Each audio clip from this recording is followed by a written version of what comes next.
ఈ మాత్రం కూడా జ్ఞానం లేకపోకుండా మీరు అంటే 58 నెలలు ఒక పథకం కొనసాగితే ఏదైనా ఒక ప్రభుత్వ పథకాలన్నీ కూడా 58 మాసాల నుంచి మరీ ప్రత్యేకించి చంద్రబాబు నాయుడు నువ్వు 75 ఏళ్ల వయసోడివి కదా, ఈ 75 ఏళ్ల వయసులో నీకు సొంతంగా తెలవాలి కదా.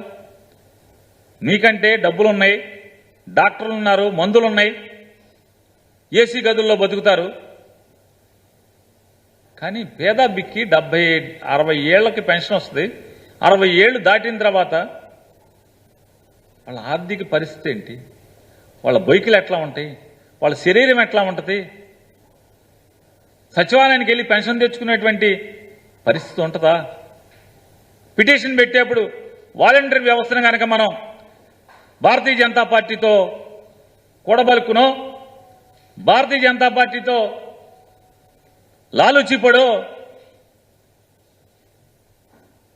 వాలంటరీ వ్యవస్థను తొలగించేటువంటి ఆర్డర్లు తేగలిగితే పెన్షన్లు పంచేటువంటి ఇంటింటికి వెళ్ళేటువంటి వ్యవస్థ ఉందా లేదా అనేది ఆలోచించే జ్ఞానం కూడా లేకపోతే ఎట్లాగా? 58 మాసాలుగా కొనసాగుతున్నటువంటి ఈ పెన్షన్ పంచే పథకాన్ని ఆపాలనేటువంటి దౌర్భాగ్యపు ఆలోచన ఎందుకు వచ్చింది చంద్రబాబు నాయుడు? ఎవడికొచ్చింది మీలో? ఎందుకు అసలు ఇది ఈ పాపం? ఇవాళ చూడండి, పడిగాపులు పడుతున్నారు, రోడ్ల మీద దేకుతున్నారు, సచివాలయం దగ్గర పొద్దున్న నుంచి కూర్చుని ఉన్నారు. ఉసురు తగలదా అంటున్నాను.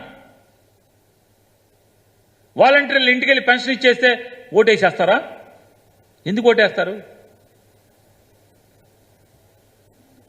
అసలు ఇన్నేళ్ళు ఆయన చెప్తావు కదా, నీ 75 ఏళ్ల వయసులో 50 ఏళ్ళ ఇండస్ట్రీ అని చెప్తావు, 14 ఏళ్ళ ముఖ్యమంత్రిని అంటావు. ఏ ఒక్క రోజన్నా ముసలామ్మతకి ఇంటికి తీసుకెళ్లి పెన్షన్ ఇద్దామనేటువంటి ఆలోచన వచ్చిందా అని అడుగుతున్నాను. ఏ రోజన్నా? ఇవాళ ఇన్ని మాటలు, ఇంత ముసలి కన్నీరు కారుస్తున్నారు మీరు అంటే రేపు తిరగబడి జనం తత్తారేమో అని చెప్పాను.